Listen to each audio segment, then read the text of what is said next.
we still have vineyards along Highway 29. Had we not had the agricultural preserve, we would have been buildings and stores, and it wouldn't be the beautiful It would be Silicon valley Valley all we live over in. again, is what it would be. Yeah.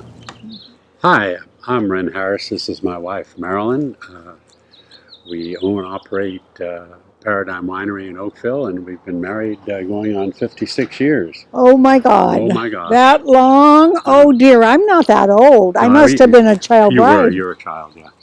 But anyway, we welcome Napa Valley Grape Growers here today, and the opportunity to say a few words about our world and the industry we've been a part of now for 56 harvests. 56 harvests. Oh. Well, I thought I'd pour myself a glass of our 2016 Cabernet. It's our current release. We age all our wine for 20 months in French oak barrels. Half of them are new, half of them are once used, with the exception of Zinfandel, in which case we use American oak because we think it works a little bit better. Our wines are all aged for 20 months in the barrels. The Cabernet was released this last March after 20 months in the bottle. Marilyn, come join me. Have a sip of our 16 Cabernet. We're just talking about establishing the Napa Valley Grape Growers as an association. And all right. Yeah. Why not? Yeah. But absolutely. Back in the mid-'70s, I was president of the Napa County Farm Bureau, and well aware, along with most of our growers here, that we were receiving less money per ton than Sonoma County grape growers, even though our wines were selling for more. So we decided we needed a little help in that regard, and that an association working would lead to some improvements from our point of view. So as president of Napa County Farm Bureau at the time, we formed Napa Valley Grape Growers as a committee of Napa County Farm Bureau. And initially we had 3 or 4 meetings at our home, just across the highway here, about a mile away.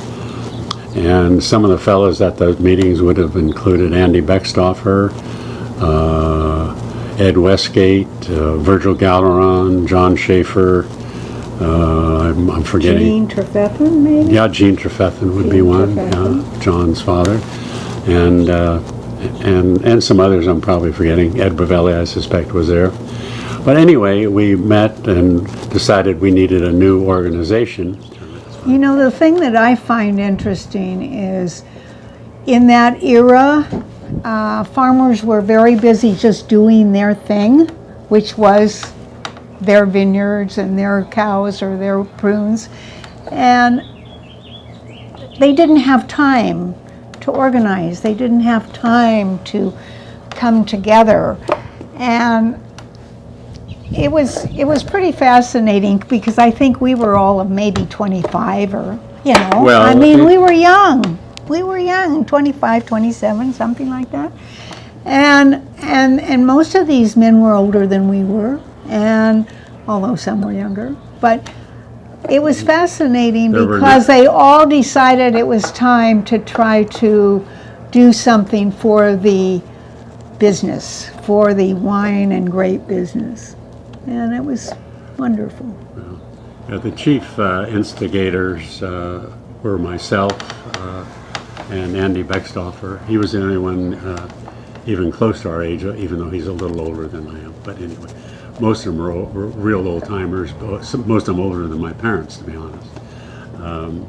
But they realized that times were changing. Grape prices were only going to go up if wine prices went up, and the way to do that was not to get the most tons per acre, but to get the best tonnage off your acres. And Napa Valley is a pretty ideal place to grow grapes, and we're still at it. We started out with a system of chili bowls, raising money for the organization in the valley here, and that turned into what's now become the annual Stomp Party, which we held at our home in 2014.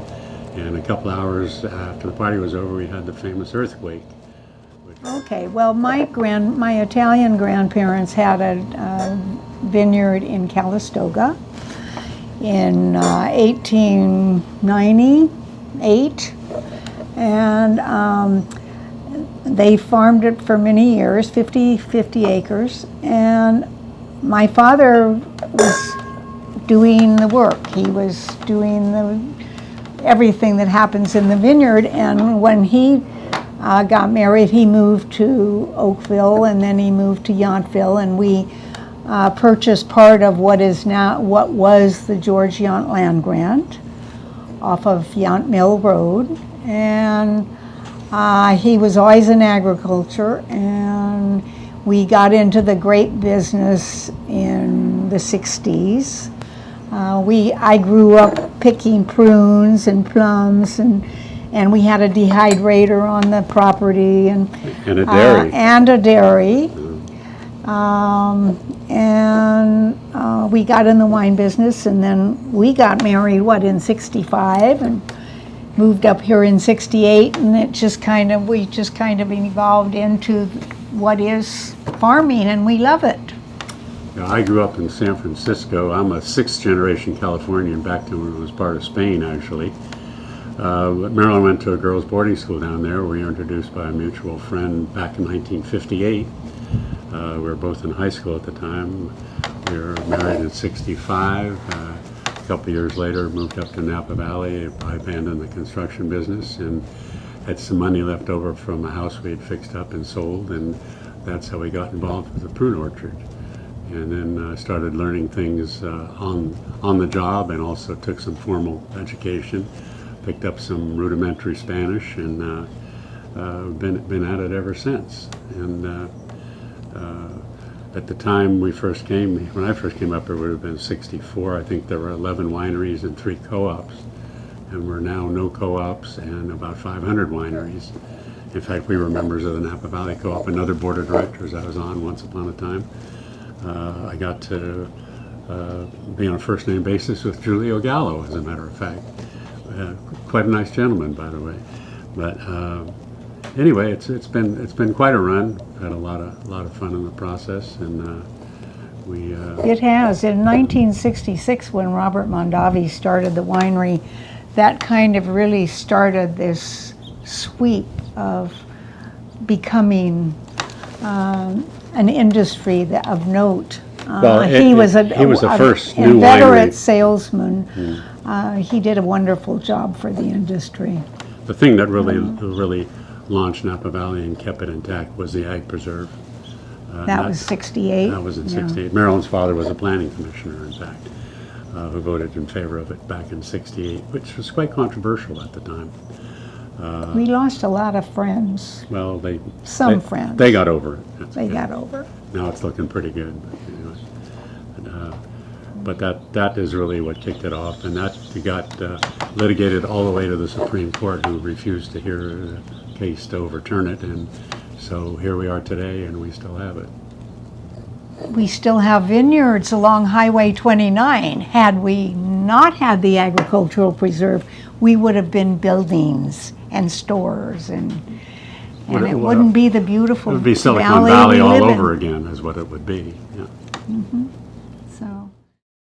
Look forward to seeing y'all in the future as soon as things get over the COVID-19 virus, and visit Napa Valley and come by Paradigm if you get a chance. Absolutely. Here's to you. Yeah.